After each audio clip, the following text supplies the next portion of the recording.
My name is Karen. I married my husband, whom I met at a university mixer at the age of 22, and we are now in our 8th year of marriage. We both love our jobs, and we don't have any children yet. We do have some desire to have kids eventually, but in this day and age, we wanted to work full-time as long as we could. Our jobs kept us both busy, and while we couldn't call it a life of misconnections, we both often worked late. And given that we've been together for 12 years since our university days, there wasn't exactly a daily mood of eager baby making. What's more, we currently live in New York, but my husband has told me that he intends to take over his family business in the future, so it's decided that we will return to his hometown in rural Nebraska. I had agreed to this. I was starting to think that it was time to start considering our future. I was, of course, feeling some pressure due to my age, but for now, I wanted to prioritize my current life as a career woman in the city. I get along well with my husband's parents, and I just had a phone call with my father-in-law the other day. Normally, in-laws would be asking about when we are going to have children, but they don't. Instead, they always show their consideration by saying things like, "Karen, our son can be quite selfish, isn't he? Thank you for looking after him." I felt that even if we move to rural Nebraska in the future, we can get along well with his parents. So for now, I was determined to fully enjoy my life and work in the city. Then, one day, as usual, when I returned from work, unusually, my husband had come home earlier. Even when I had to work overtime, I usually return home by 8 p.m. at the latest, including the time I spent shopping for dinner. And no matter how late it gets, I am home by 9 p.m. But my husband sometimes comes home past midnight, so I couldn't help but blurt out, "Oh, that's unusual." That day, I did some shopping at the supermarket and got back home at 9 p.m. It's rare for my husband to be home at this hour, and the atmosphere was gloomy. He was sitting on the couch, silent and brooding. Had something happened? "Welcome home." He doesn't even respond when I talk to him. "What's wrong? Are you feeling unwell?" I tried talking to my husband, who was sitting on the couch, several times, but he didn't respond, so I decided to start preparing dinner. We rarely had the opportunity to have dinner together, except on special occasions, but I always prepared a light meal that he could have whenever he came home. I was proud of myself for being such a good wife. That day's menu was loaded potato soup, steak, mac and cheese with some broccoli. I'm used to making quick meals, so I whipped it up in no time. "Dinner's ready!" Upon reflection, it has been quite a while since we sat down and had dinner together. My husband silently moved his food from the plate to his mouth. "Hey!" His silence throughout the dinner was unnerving. I was getting worried. Had something happened? Could he be cheating? Or was he fired from his job? Or maybe he's feeling unwell due to some illness. Worried, I put my fork down and asked, "What's wrong? You're awfully quiet. If something has happened, you should tell me. If there's something you want to say, then say it clearly." I confronted him in a strong tone. Then my husband, with a bitter expression on his face, reluctantly opened his mouth. "Well, I have a favor to ask." "What?" "A favor, huh?" I had thought he was going to say something bad. I was relieved. As long as it wasn't anything too terrible, I thought I'd listen to his request. "You have your parents' place in the countryside, right?" "Yes." He brought up my parents' place in the countryside out of the blue. I was surprised. Then, shocking words followed. "My father's company it has incurred some debt." "What? Your father's company?" My father-in-law runs a large printing company. He has dozens of employees, and my husband's family home is known as a prestigious household in the countryside. "Would you mind if we used your family home as collateral?" "What did you say?" Suddenly asked such a thing, I didn't know how to respond. My father is a normal salaried worker. My mother works part-time.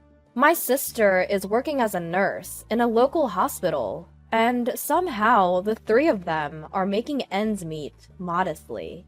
Even if it's for the sake of my husband's family, why does my parents' house have to serve as collateral? Sorry to say this, but your family's house it's normal. Unlike mine, right? Normal. Unlike his. What does that mean? Indeed, compared to the family of my husband, who runs a large local business, we are an ordinary family. In truth, my family is in a tight spot right now. If things keep going this way, we're going to bounce a check for the second time. That would lead to bankruptcy. We desperately need a loan of about $500,000. No way. I was shocked by the amount, but I was more surprised by my husband's next words.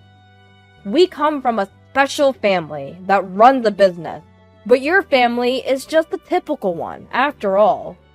Taking a risk wouldn't matter that much, would it? Even if something were to happen, you could always rent an apartment and live there as a family. Everyone in your family is working, right? You guys can manage that, can't you? Excuse me? We come from a family of different social status. There's a huge difference between my family going bankrupt and yours going bankrupt. I'm sorry, but can you hear me out just this once? Do you even realize what you're saying? Ignoring me, my husband continued. I hate to say this, but I could have married a woman of higher status than you. Someone like a wealthy daughter. Why would you say that? Despite that, I married an ordinary woman, like you. You must have been thrilled, right? It's like marrying into money. Be grateful for your luck of marrying a man like me, and listen to me in times like these. It's true that when I married my husband, both of my parents were happy that I was marrying the only son of a business owner. But they were also very apologetic, saying, "We somehow feel like we're not on the same level." But I didn't marry my husband because I was aiming for a rich man. We both loved reading, met at a book club, and decided to get married because we found love for each other. But deep down, I couldn't believe he had been thinking like this. My husband's abusive words became more and more harsh. Your sister! Why is she still living in the house she was born in? She's a nurse, isn't she? She should get married and leave home already. If it's just the two of your parents, they can easily rent an apartment. It's cheaper in the countryside. Enough is enough. I started to lose my temper. That house was left to us by our grandparents, and our parents built it with their sweat and tears while raising us sisters. You're saying it doesn't matter what happens to it? But my husband wasn't listening anymore. Look, none of that matters. Don't bother me with your small-scale stories. Working to raise you two sisters. Huh. From the beginning, you and I were a mismatch. What? Call it a folly of youth, but during college, I got caught up in love and ended up choosing you. I should have looked at reality more. Even now, we're both working, right? If I had married a more sophisticated lady, I would have had the support of her parents, and she could have been a housewife. Wait, are you even looking down on me for working? And it's not like you're at some top-notch company. You're desperately clinging to a regular job, looking so poor. Do you even know what you look like? You say you're busy with work. I don't know what kind of job that is, but you rush around every morning to bring home such a low salary. You even cut your hair short because of it. You were cute when we first met because you were young, but now you lack charm. How did this conversation about using my family home as collateral end up turning into him bad-mouthing my family, and even my appearance? Even if his emotions are getting the best of him because of his family situation, he's far across the line. Still, my husband went on. Some say working women are attractive, but you're not one of them. I would much prefer a woman who lives a leisurely, elegant life, like my mom. Classy, you know? Why would you say that? I couldn't hold back my anger anymore as my husband began to completely negate me. If you don't want to get divorced, put up your parents' house as collateral. I'm still young and have the right to choose another woman. It's me who's going to climb up the social ladder from now on. Plus, I'll be the president of the company in town someday. If you don't want to be dumped, just listen to what I say. The man spewing these abusive words in front of me was no longer the husband I knew. What a horrible man he had turned out to be. My family should get saved over yours. I was shocked, realizing that this must have been his true feelings all along. Because my normally quiet husband, a man who's usually hard to read, was being unusually vocal. Something inside me snapped. Hey, what happened with that matter? My husband asked me one morning. I hadn't spoken to him at all since then. Perhaps he had started to feel rushed, or maybe he had simply decided to stop hiding his true nature after openly expressing his long-held thoughts about me. His attitude remained incredibly arrogant. I'll give you an answer tonight. Upon hearing my response, he left the house. I filled in all the necessary items on the divorce papers I had brought from the city hall, signed them, stamped them, left them on the dining table, and then left the house. That evening, "Hey, what's this? What are you trying to do?" My husband, who might have expected me to consent to the collateral talk, had come home earlier than me. He was flabbergasted, looking at the divorce papers on the table. "You see these papers?" I responded coolly. "What are you thinking? Now's not the time for this kind of charade. I've told you, my family's in a pinch, haven't I? Are you really that stupid?" I ignored his offensive, stupid remark. It hurts to think that my father-in-law's company is in a crisis. But I just couldn't forgive this man for taking advantage of the situation to express his true feeling. "You're just an ordinary woman. I should have married a richer daughter." He had been carrying on with our married life all this while, thinking such things. And although he always comes home late, he could come home early in times of emergency. I hadn't noticed, or even thought about it before, but maybe he had had one or two affairs under the guise of work. But at this point, I didn't even care.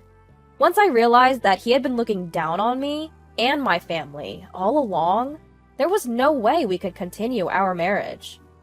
"Hey, don't mess with me!" He approached me, his demeanor threatening as if he might strike me. But I didn't flinch. "I've made up my mind. Now you need to sign this, too," I calmly stated. After that, I thought there might be a court battle involving lawyers, but in the end, he simply agreed to the divorce after some time. Since I had presented the divorce papers, I quickly packed my things and escaped to a temporary apartment. Perhaps he gave up, regretting what he'd already spat out was too late. He had clearly insulted me, and not just me, but my family environment as well. What's been said can't be unsaid, and I didn't give him the chance to undo it, because that was his true feelings. After the divorce, I worked hard at the job that my husband had ridiculed as low-paying. Fast forward a few years. On a Saturday afternoon, a day off from work, I got a call from my former father-in-law. The divorce was so sudden, we didn't have the opportunity to discuss anything with my ex-husband's family. Because, until that incident, I had been nothing but a good daughter-in-law. "Ah, Karen! Long time no see." "Long time no see, father-in-law." I was relieved by the cheerfulness in my father-in-law's voice. I tried to start the conversation, but my father-in-law interrupted me. "I'm sorry about that time. I've heard a lot from my son." Yes. My father-in-law seemed to have completely forgiven my impoliteness. "I think you know the situation, but since then, our company has recovered, and my son has returned to our hometown to help with the business. Is that so? At least that was good. Even though they were the family of my divorced husband, I didn't wish misfortune on his parents because they were not the one to be blamed. My former father-in-law continued. Well, basically, my son came crawling back to us after you divorced him because that hurt his ego so much.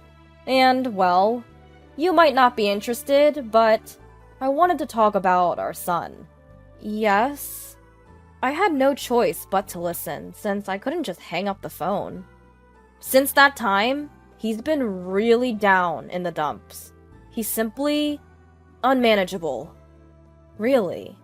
I don't like speaking ill of my own son like this, but he's got this big attitude, like, I'm the son of the owner of this company, and he's alienating the employees. His ego has grown even larger since he moved back from New York, and he's just not well liked at all. I see. He came back out of nowhere and started acting all high and mighty. We don't know what to do with him. I can somewhat imagine the situation. After all, he had such a low opinion of me, his own wife. He probably looks down on the employees of his father's company as mere servants. Several years have passed since then, and he's likely seated as an executive director. His personality has probably warped further, making it impossible to handle him. I see. We caused a lot of trouble for you. Anyway, Karen, this might be odd for me to say, but I hope you find true happiness. I know my son has been a real handful. That's not true at all. I hope you stay well, too. After hanging up the phone, I was relieved to know that his company was doing fine, and I couldn't help but envision what my ex-husband might be like now. But my imagination only lasted for a minute or two. Right after, I received a text from my current boyfriend. I've chosen the restaurant for tonight. Here. There was a link to an upscale sushi restaurant in the iMessage. Got it! See you at 6 p.m. I replied, and started thinking of what to wear for our date tonight. Since then, I've worked hard and been promoted, and quite unusually for my company, I've made it to the executive's position, a rare achievement for women. My salary has increased considerably from before, and I'm comfortably living on my own. I've been able to save money successfully, and I was even able to gift a new car to my parents back home. My younger sister found a good man, got married, and is living happily in our hometown. And currently, I'm dating a man I met through work with the intention of getting married. He's a kind-hearted and wonderful man who, like me, comes from a normal upbringing.